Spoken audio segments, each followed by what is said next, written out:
doing if it's successful for the businesses, and they all reported that they had a really good year this year. One business said they were up 40% from last year, and 2 other businesses said they doubled their sales year over year from sidewalk sales. So we think that was a success. We'll continue doing that. And then as for any upcoming events, we've got Trains, Planes, and Automobiles, which is coming up September 10th to the 12th, Cruise the Canal, September 11th and October 16th, and State Street Market, October 3rd. Another event, a retail event that was kind of needed some revitalization was Witches Night Out. So we're rebranding that one a little bit to Witches, Brews, and Booze. And we will be trying to add some more like excitement to that event for the fall. We'll have Scarecrow Row as always. And then going into winter, our annual dinner, Christmas open house, and Christmas walk.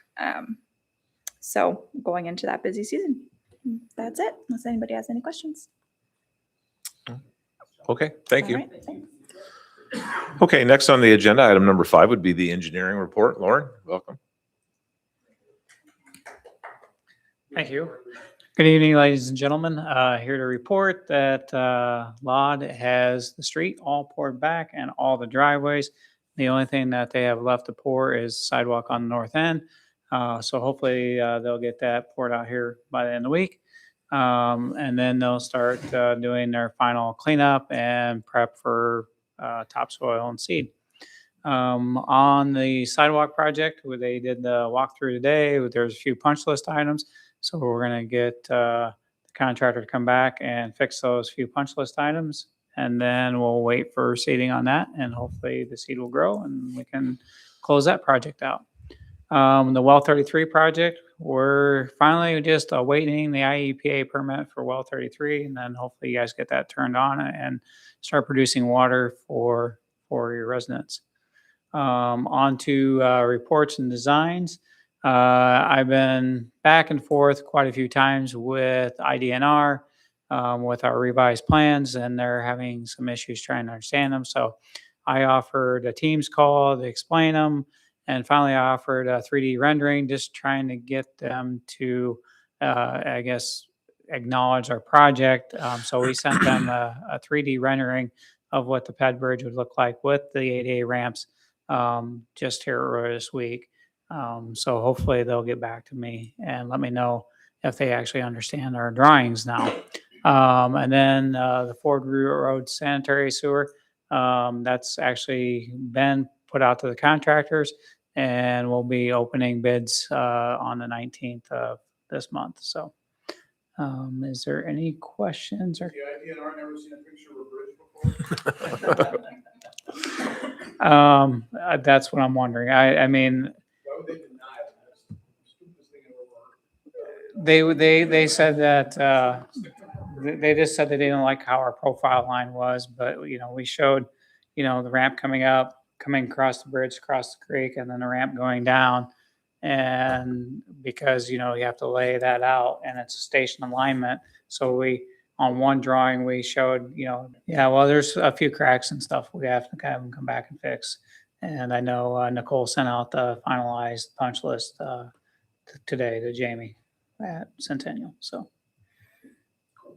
Yeah, I would just add the State Street contractors working very hard, knowing where we're at with school starting and the deadline, because they worked around the rain today through some pretty lousy weather to try to get as much done as they could. So compliments for that effort anyways. Yep. And what's a couple more weeks? I mean, it's been closed. People can wait a couple more weeks till it's fully done and everything's dried and cured all the way before people start driving on it. The residents are minimally impacted at this point, so that's the important thing. And they did a basically 2-year project and a 1-year time period. We really wanted to have them done on I think phase 1 was all supposed to be done, I think August 8th, and they got phase 1 and phase 2 done by I think about the 12th here. So so. Okay. All right. Thanks, Lauren. Thank you. Okay, moving on. Item number 6 on the agenda would be public comments related to agenda items only. City ordinance allows members of the public to speak and give input up to 3 minutes. Please note this is a time for the council to listen and take feedback, and not an interactive question and answer session with the council or staff. Anyone public? No? Okay. All right, moving on. Mayor's comments tonight. First, I'd like to start off and ask all of us to keep Sergeant Jamison Weiser and the entire PD staff, as well as the entire community, because he was an important member of the community in their heart as they deal with the unexpected canine passing of Canine Kazi. Chief, if you want to come forward and add anything, feel free. But I know it's how hard it is to lose a pet, number one, and this is more than a pet. This is a person you work with and see on a daily basis. So, Yeah, absolutely. So, and Jameson unfortunately has been through this before because he's been our canine handler for so many years. But yeah, nonetheless, it's a tragic loss and unexpected for sure. And it hurts. It hurts. He wasn't just Jameson's partner. He was all of our partners that worked there with him, and his family's affected by the loss too. So yeah, it's a tough day for him. And the plan, you know, the silver lining kind of for me was like, it was really cool to see him at that national night where you guys were at. That was his last performance for the city, and he's made a lot of connections with that dog. It's been a great asset for making those connections with the community. So, yep, he'll be greatly missed. okay. Also, I'd like to note at this time that the first review of the proposed 2027 budget and capital projects with the water worth rate planning will be on the September 22nd meeting. So it's time to start to begin to make some important decisions, impactful decisions for the community. So if everybody at council could try to attend or at least be engaged when that day comes and stay up to date. One last thing I wanted to share an email that I received today. It seems like the community and some of our actions and the work we do as an administrative team here has been under fire a little bit, and we've been taking some heat over some things, many of which we don't even have direct control over. But I wanted to share some good news, and this is important for our citizenship and important for the work we do. Received this email concerning the storm today to the city administration and the department leadership. I'm writing to share some well-deserved praise and appreciation for the municipal staff and the crews who responded to storm damage across our community today, specifically on Spring Street and East 2nd Street. Following a large downed tree and branches on our easement, the response across the departments was outstanding. Geneseo Police Department arrived on scene remarkably fast, ensured safety, and secured the area. Public Works and Streets arrived right behind the PD to promptly set up barricades to secure the area for the cleanup work. City cleanup crews worked effectively and efficiently to clear and remove tree debris in an incredibly short amount of period of time. In situations like this, people are often quick to complain, but I wanted to make sure that this awesome teamwork didn't go unnoticed. Everyone involved worked seamlessly together and displayed fantastic professionalism. Please pass along my sincere thanks and kudos to the officers, the street department staff, and the city workers involved in the work today. Well done. So it's nice to hear the good things once in a while too. And I just wanted to make sure I shared that with everyone, the administration and the community. Okay, city council comments. Any, Craig? It was nice to see water in the fountain today. Yeah. Wow. Yeah, I'm not sure what else to say to that. And Any just- other council I comments? just wanted to say what a great national night out. Yeah. Actually really thought that I was a little unsure about moving to Richmond Hill Park. So much more space there for this event, and Air Bay did such a fantastic job. Fun seeing the helicopter come in, and Yeah, I was I going to thought note, aside from the space, it was nice the way everything was spread out in the Yeah. room. But if you saw the draw that the helicopter Oh. brought, that was worth the move right there alone. So, yeah. Anyone else? Okay, city clerk's comments. Paige. It's weird, huh? Well, clerk's, yeah. So circulation for the 2027 consolidated election petition packets will begin on August 25th. Filing will be November 16th through the 23rd of 2026. So the 16th through the 20th of November, City Hall will be open regular time, 8 to 4. And then that Monday, November 23rd, will be open an hour late, so 8 to 5. And then also, just please to remember that these are courtesy packets provided by City Hall. It's each candidate's responsibility to double check the requirements and make sure you have everything needed for both circulating and filing your nomination papers. Okay. That's all, sorry. Moving on, item number 10 would be Finance Director comments. 10.1 would be the Treasurer's Report and Capital Assets Report as presented. Okay, first is the treasurer's report. There wasn't anything really to notate on it other than we're moving on budget with almost everything. Any questions on this at all for me? No, I spoke with Jamie, we're gonna get together probably later this week. Okay. Usually after she's got the audited figures, we just go down the list. Yep. Sounds good. Next is the budget book. So it does go over the line items. It's really nice to see all of our revenues are coming in. They're at or above where they should be right now. So that's always good news. Otherwise, everything expense-wise is on track as well. And then last is the capital assets.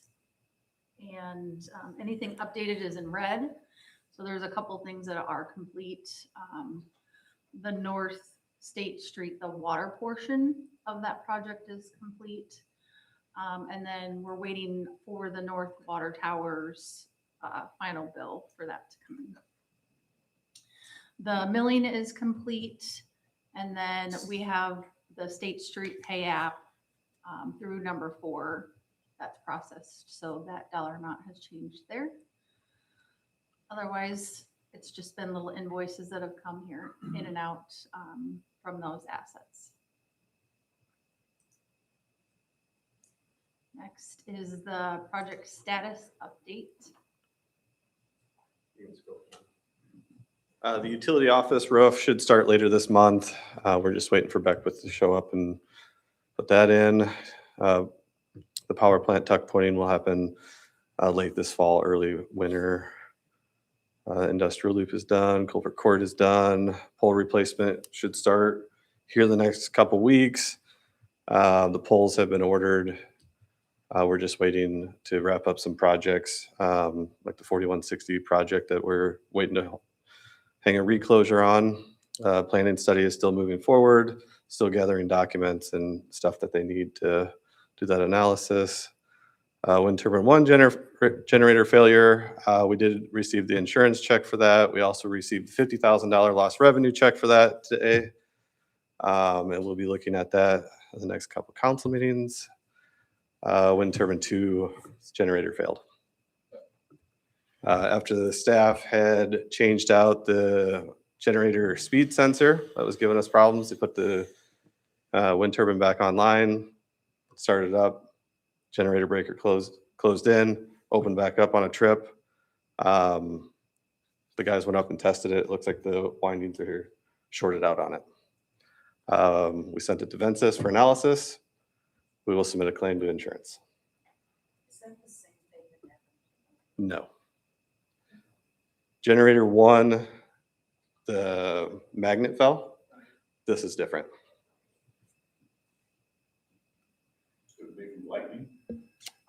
Doesn't seem to be. Okay.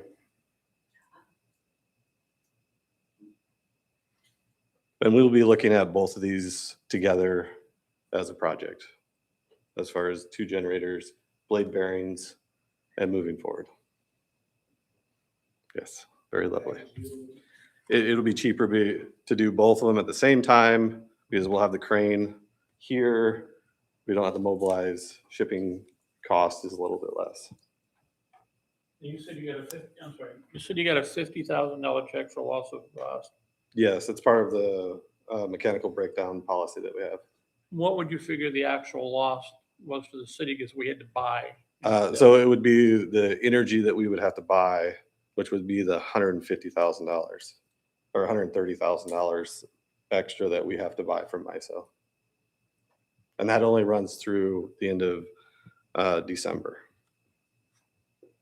So if we lose 2 generators completely, we're not gonna, and if we don't replace them, how do we replace the amount of energy that we were selling by the generators and by the solar system?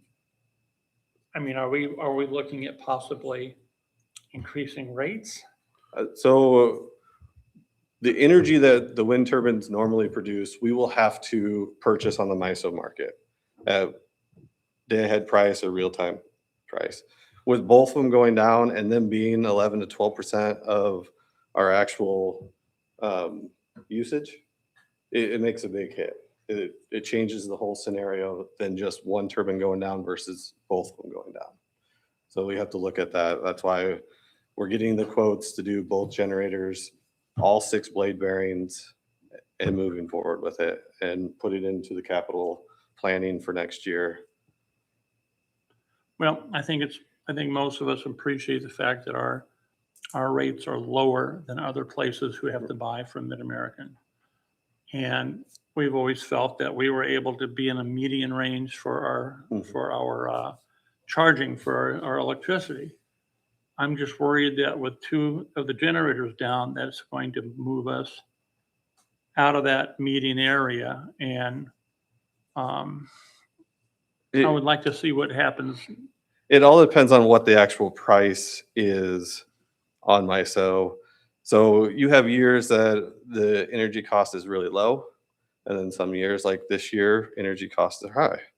And it all depends on temperature and that kind of stuff. But it is a concern because when you lose both of them and you have to replace it, it's going to cost. Now, is it going to raise rates? I don't believe so. But that's why we also need to look at, replacing the generators and moving forward with it. But you said 420,000 is what the first one. Yeah. Made. And it cost us 150,000 to buy power, but we lost. Are they both about the same? Yes. So they're both identical on energy output. Okay. But you basically would double that on the way that it is. But we also have to double, if we're buying it from MISO instead of, roughly 150,000, we're looking at 300,000. Granted, we are selling that energy back to the customers, but with the wind turbine bond being up next year, if the wind turbines are online, that $800,000 is what the profit would be. So that's what we need to look at. Your point is a big swing. Yeah. But your plan is to come back with just to be clear, I mean, this is Yeah. no reason to panic here. We'll come back. Yeah, with we're still working with comprehensive plan we're working on- with the manufacturer currently. We're making sure, we get the right blade bearings, we get everything lined up. Also looking at the wind turbine brakes all at the same time to make sure that, when we do this project or if we do this project, that it lasts. And we're not getting the crane back in there. Now, we did speak about how the turbines are pretty old and some of the parts were getting Yep. a little bit more hard to And- find. Have they talked to you a little bit about the parts and how they're going to be easier to find still? Or are they gonna- That's what we're working on right now. That's why the main parts that we're looking at, the blade bearings, those are the most stressed. Those are the highest concern for me. And the brakes is when the turbine stops, the brakes clamp down. They need to be replaced when we do this. The blade bearings need to be done at the same time. And then once the generators replace, we have that. Also, what we would do is blade maintenance at the same time. So once we take the blades down and they go back up, we'll have blade maintenance done. And then the other components inside, as far as like some of the electronic stuff, I'm not as concerned with. They've indicated that for the most part, we should have no issue Yeah, with the parts. they said there's plenty of life left in the wind turbines. Okay. So I'm just making sure that I'm correct here. You said that if we were to use a different generator, let's say one made in America, it would not fit that tower. Am I correct? You're correct. Woof. It has to come from the manufacturer.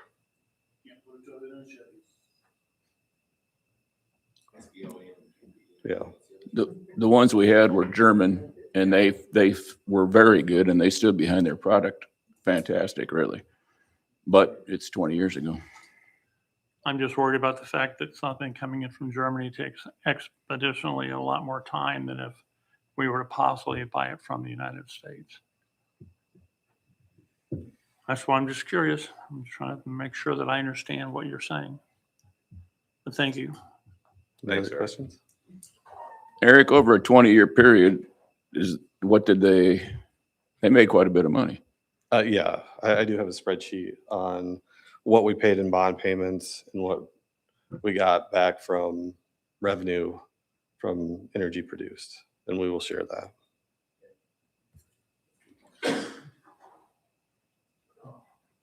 My stuff is not as exciting.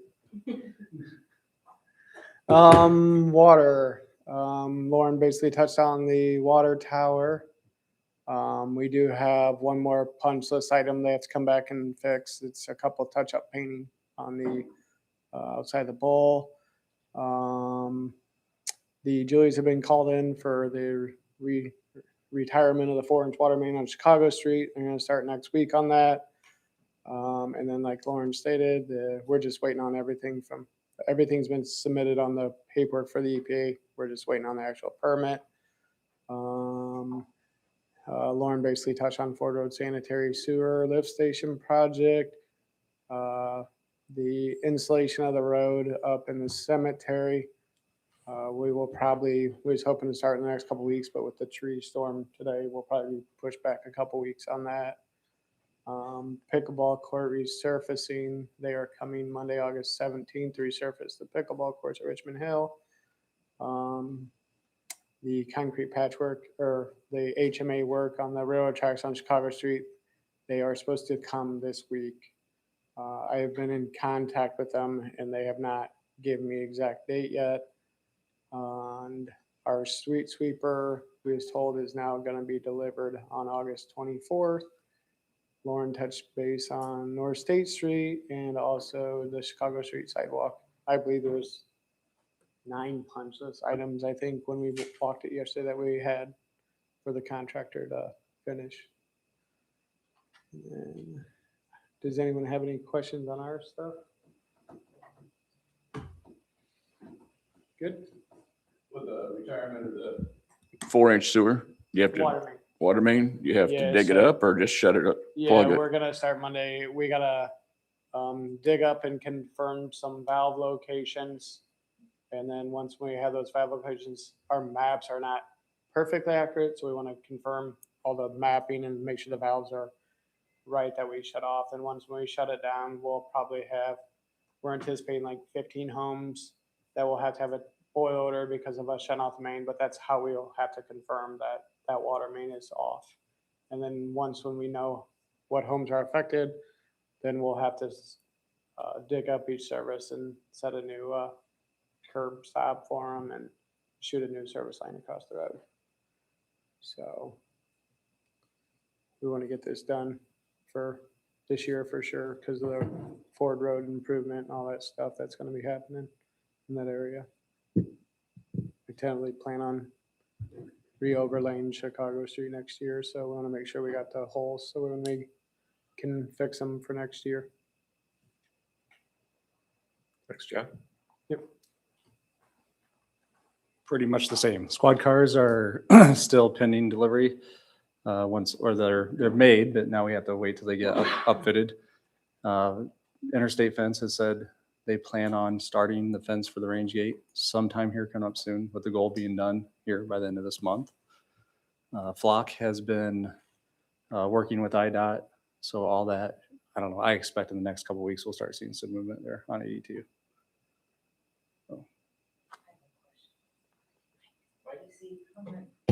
Mike? I'm sorry. How many of these cameras do we have? We have 5. We have 5. Yep, 2 at the interstate, and then Route 6 East, Route 6 West, and this will be the 5th.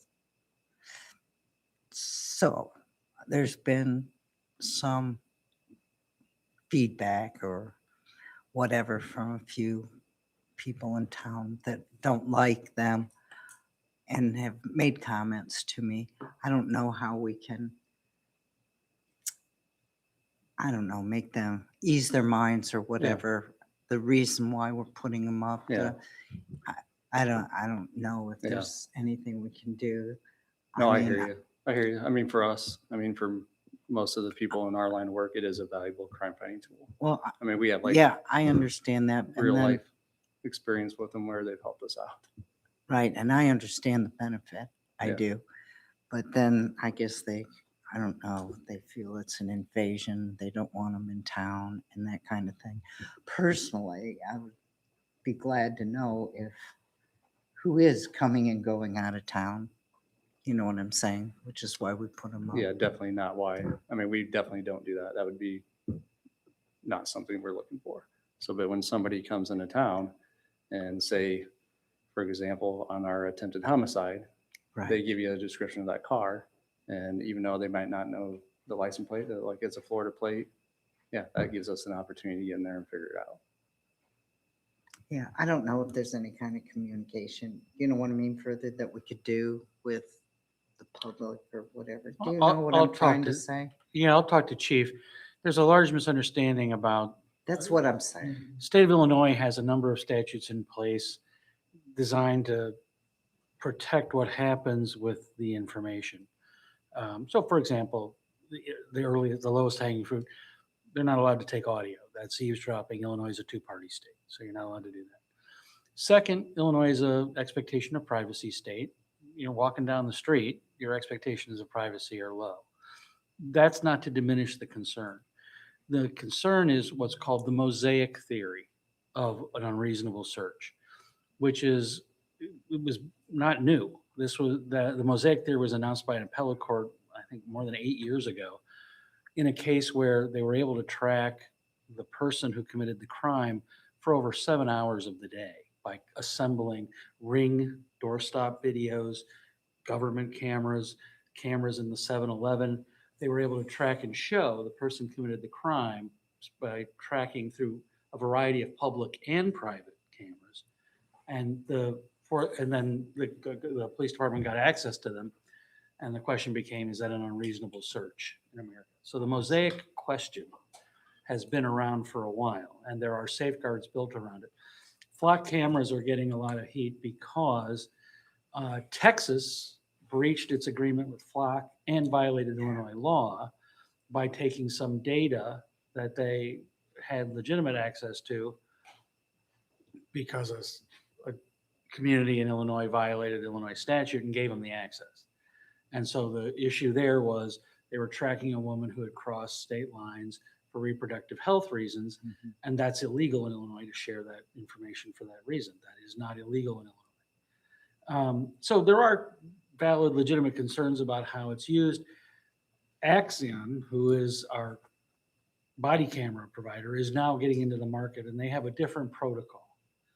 They're a more expensive camera, so the discussion's ongoing. Flock has some educational pieces that we can share, but you don't want just from the manufacturer, right? People are taking chainsaws to them, but the problem is that people are ignoring some of the benefits. There are innumerable, just in Illinois among my client base, instances where I have one instance where a 4-year-old and a 6-year-old were out wandering together. They had escaped from the backyard and were headed for a detention pond. And the flock camera helped them rescue these 2 kids. That was a tragedy averted. And they don't have license plates on them. So the point of that, it does identify people or help identify faces. That's all possibly true. But again, they're focused on public areas where your expectation of privacy is supposed to be low. So it's all for you. It's a policy-making decision about how you do it. You're weighing all of these different things that come from having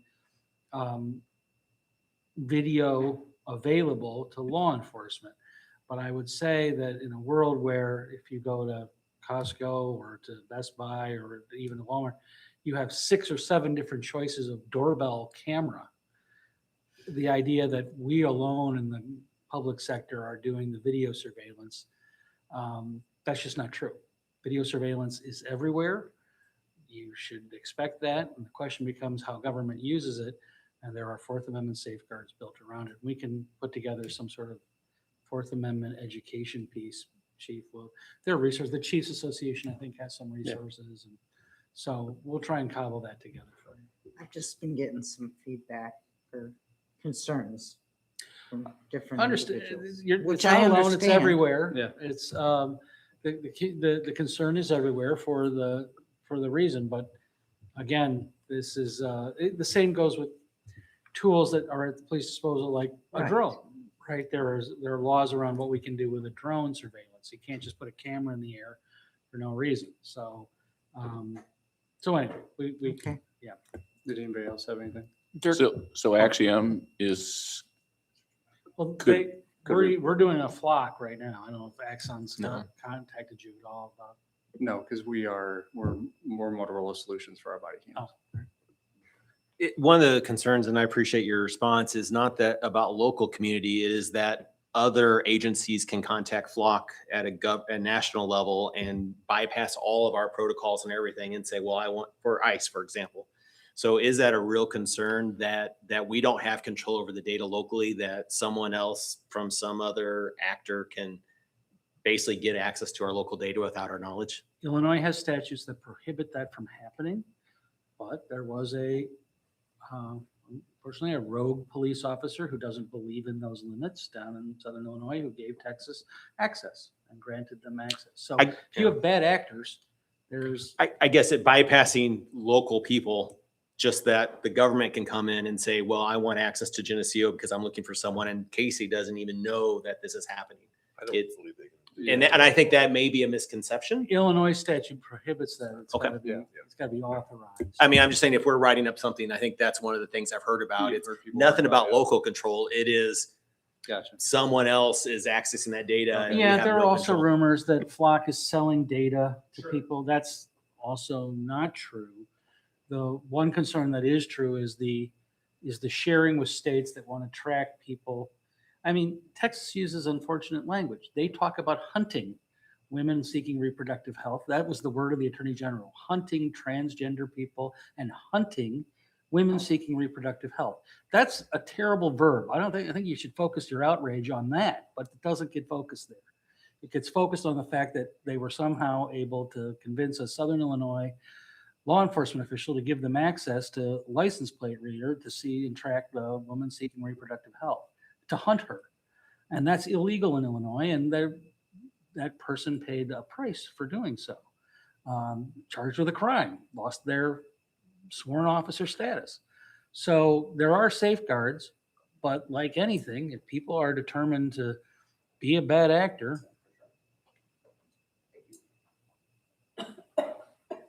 Thank you, Chief.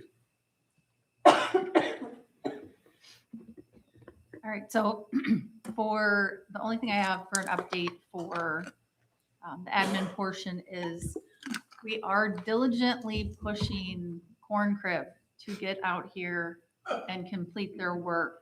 We've reached out several times with no response most of the time.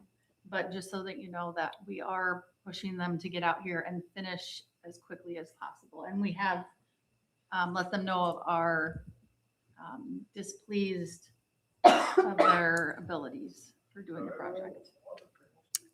I'm good, thanks. And did they, have we paid them yet? No. We've only paid them for Don't. the supplies. We haven't paid. Yeah, them the for equipment that work. was purchased last year. Sorry, I was quick with that.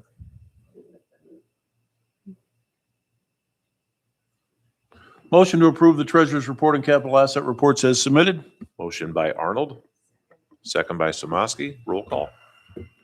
Rothschild, Yes. Kennett, Yes. Swanson, Yes. Barnhart, Yes. Chavez, yes. James. yes. Samowski, Yes. Arnold. Yes. Okay, motion carries. Item number 11 would be the consent agenda. 11.1, approval of previous minutes, July 14th, 2026, regular council, July 28th, 2026, committee of the whole minutes, July 28th, 2026, special city council minutes, 11.2, facade grant application, 113 North State Street for Catch Boutique, and 11.3, omnibus method. Motion to approve using the omnibus method and to approve items 11.1 through 11.3. Second. Motion by Arnold, second by James. Roll call. Arnold, Yes. Samowski, James, Yes. Chavez, Yes. Barnhart, Yes. Swanson, Yes. Kennett, Yes. Rothschild. Yeah. Yes. I'll do that quick. Okay, motion carries. No unfinished business, so no item 12. Item number 13, under administration, 13.1 would be the reappointments to the Police Pension Board and the Police Commission Board. Dan Schaff has served on the Police Pension Board. He's done an honorable job, has expressed he wished to continue. Jeff Lang also served Police Commission Board, has done an honorable job and wants to continue. Motion to approve R 2615. Motion by Arnold, Second. second by Chavez. Roll call. Rothschild, Yes. Kennett, Yes. Swanson, Yes. Barnhart, Yes. Chavez, Yes. James, Yes. Samowski, Yes. Arnold. Yes. Okay, motion carries. No well, we're gonna handle 13 too, a little differently. Yeah, my advice is 13.2, we need to go into executive session for that, so we will at the, before we adjourn. There'll be no action tonight, but we need to do that in executive session. Okay, moving on, item number 14, 14.1 be the approval of city bills. Motion to approve the city bills as presented. Motion by Arnold. Second by Samosky. Roll call. Arnold, Yes. Samowski, James, Yes. Chavez, Yes. Barnhart, Yes. Swanson, Yes. Kennett, Yes. Rothschild. Yes. Okay, motion carries. Item number 15 would be public comments to all other items. City ordinance allows members of the public to speak and give input up to 3 minutes. Please note, this is a time for the council to listen to feedback and not an interactive question and answer session with the council or staff. And Pastor, I wanted to double check one thing to clarify for everybody. So to Alderman Barnhart's question, so in the case of the Texas breach, I had it wrong. It wasn't a Southern Illinois law enforcement officer that lied. It was a Texas law enforcement officer that lied, that said they were looking for a missing person who suffered from mental disability, which wasn't true. They were tracking a woman seeking reproductive health. So Illinois immediately cut off every outside state's access to any flock stuff in here. Flock has entered into an agreement with the state of Illinois to permit no other state to access Illinois flock data. okay. Any public comments related to any other items? No? Then the mayor, the motion would be entertain a motion to go into executive session pursuant to 2C1 to discuss specific personnel. Motion to do that. What's that? Yeah, we can. We can make that motion anytime. I verified Yeah, that earlier. executive session can be on at any time, just by its nature, even if it's not on the agenda. Yep. Okay, so motion by Arnold, Second. second by Swanson. Roll call. Arnold, Yes. Samowski, James, Yes. Chavez, Yes. Rothschild, Yes. Kennett, Yes. Swanson, Yes. Barnhart. Yes. Okay. Thank you, everybody.